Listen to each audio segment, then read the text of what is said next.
What is up, everyone? Thank you for joining me. I am Peter A. DeLuca, aka Pad, your host of AKA Pads. I always giggle before I get into it because the name of my podcast is my name, AKA Pads Audio Audacity Podcast, and we're talking, and this is episode 266, but we're talking The Empire Strikes Back. It's Star Wars. We're still in our giant Star Wars block. I've had to slow down. You hear that intro? Let's get into this 1980 masterpiece. Let's do it.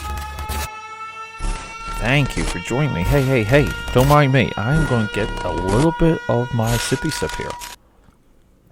I know a lot of you hate it when I drink into the microphone, but I need coffee because I'm doing a big Star Wars content run, and I am very behind. That's what she said on my Star Wars episodes. And it doesn't matter because, look, I'm seeing Star Wars tomorrow. Tomorrow's Wednesday. Today's Tuesday.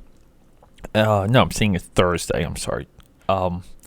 And there was so much anticipated negativity around Star Wars, around the movie, around Rise of Skywalker, and within it. Meaning that the movie itself was not viewed as as pleasable. Okay, the existence of the movie in what people knew about it already turned a lot of people off. Now this goes with the return of Emperor Palpatine and all these things, and there's arguments that Palpatine was wedged into the movie because there's no other mention or setup of him previously, and that brings us right to Empire Strikes Back, because this was cinematically the first time we saw Palpatine. That we had like a hint of who he was, that he was the master of Darth Vader, and the two of them were on the mission to track down Luke Skywalker. And that's the plot of Empire Strikes Back. Now, one of the subplots is a romance between Han and Leia. One of the subplots is the training of Luke Skywalker and the introduction of Yoda.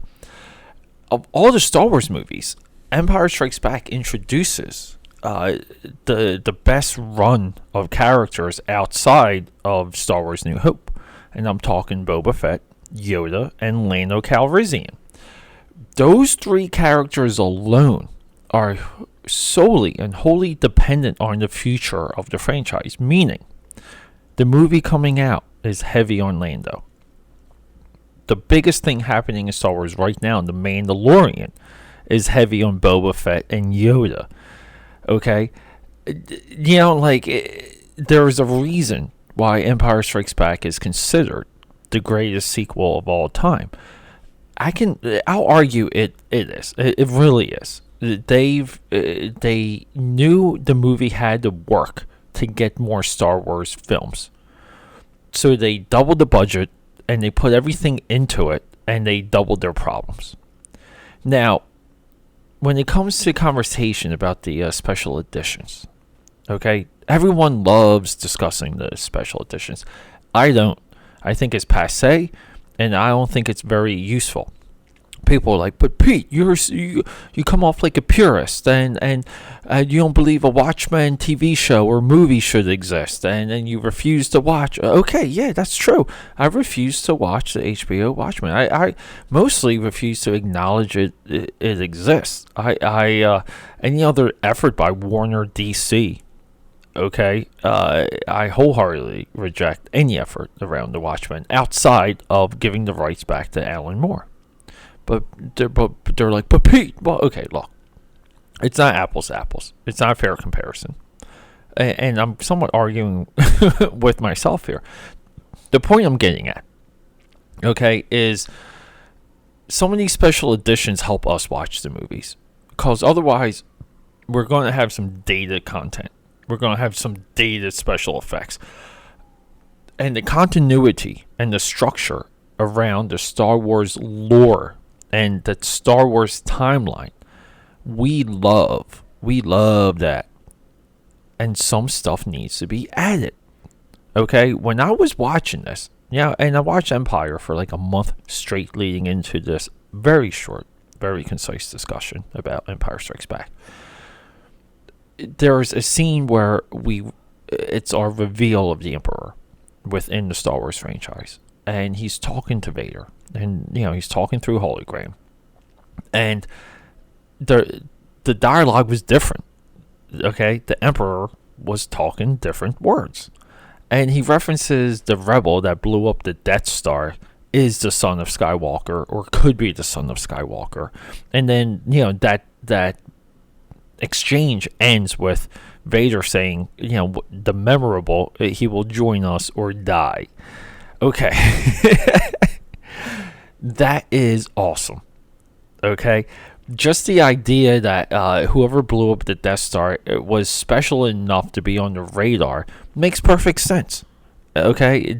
I had a YouTube what the original line was, what the original exchange was, and then I found a montage of 8 or 9 of them. It just kept going. I'm like, I've had enough of this. So it's important. We want strict and cohesive and very clear continuity within Star Wars.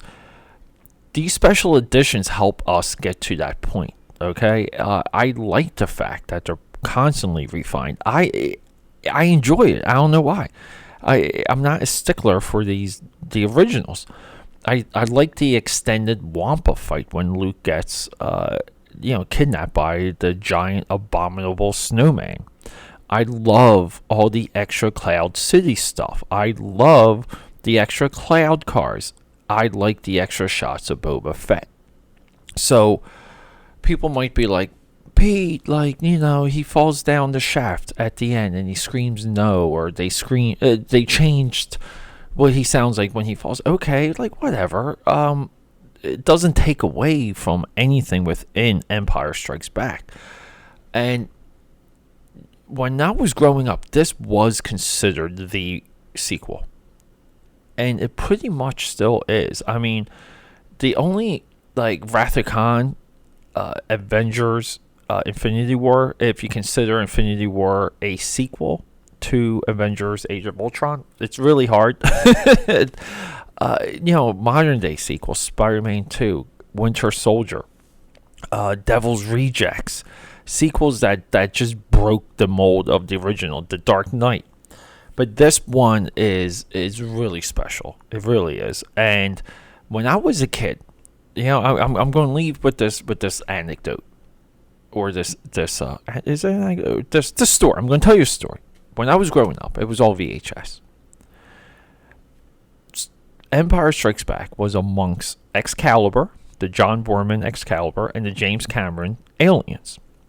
And there was this. The 3 VHSs I constantly watched and went to. My father taped them all off of HBO and Cinemax. My father used to draw the labels and draw the coolest lettering, almost like graffiti onto the labels. And I always thought that was the coolest thing. That's one of the things that pushed me to draw myself. I wanted to watch the Space Marines fight the aliens. I love that. I wanted to watch the end of Excalibur where it's son versus father. I wanted to watch that. That blew my mind. All the shiny armor, all the blood. Okay, I'm a kid. I'm a boy. I like war. And then the Battle of Hoth. And the coolest thing about everything I just named there, the heroes get their asses kicked in those sequences. Even King Arthur. King Arthur got his ass kicked by his son, by Mordred. And I wore out those VHSs, and I know that's a everyone says that, but no, I really did. I loved watching those sequences, and I would go for them all the time. And the special editions clean up so many of the little special effects quirks that take you out of the Battle of Hoth momentarily. Okay, and we said this before. Doing the special effects against white when you're doing, composite photography, it wasn't perfected then. It wasn't even close to being perfected. They were going into new territory, And a lot of it shows with those original versions. I don't want to see it. I don't really care. I don't think it's worth documenting, because we want Star Wars to be a content piece, and that's the way we're looking at it. And believe it or not, that's a lot of the meltdown around Rise of Skywalker that we're seeing right now. I can't wait. Time will tell about this new trilogy. Time has already told and sung its swan song for the original, the new trilogy, episodes 1 through 3, or the prequel trilogy, because everyone seems to be on board with those ones all of a sudden. There always needs to be something worse happening with Star Wars. Special editions need to be bad. The new trilogy needs to be bad. No one needs to like Rey. I'm not saying some of those positions are not totally valid. I agree with a lot of them. But I'm just saying, for this one, the special edition is the absolute best one of the three. Next to New Hope, and then we have Return of the Jedi. And Return of the Jedi is maybe the most contentious one. But look, everyone, that's what's next, episode 267. AKAPAD's Audio Audacity podcast. We're going to talk about a one time, the only trilogy in the movie game. And that's Return of the Jedi, wrapping it up. And we're continuing. We got a lot of Star Wars content to go. So hey, until then, let's rock and roll, and I'll talk to you.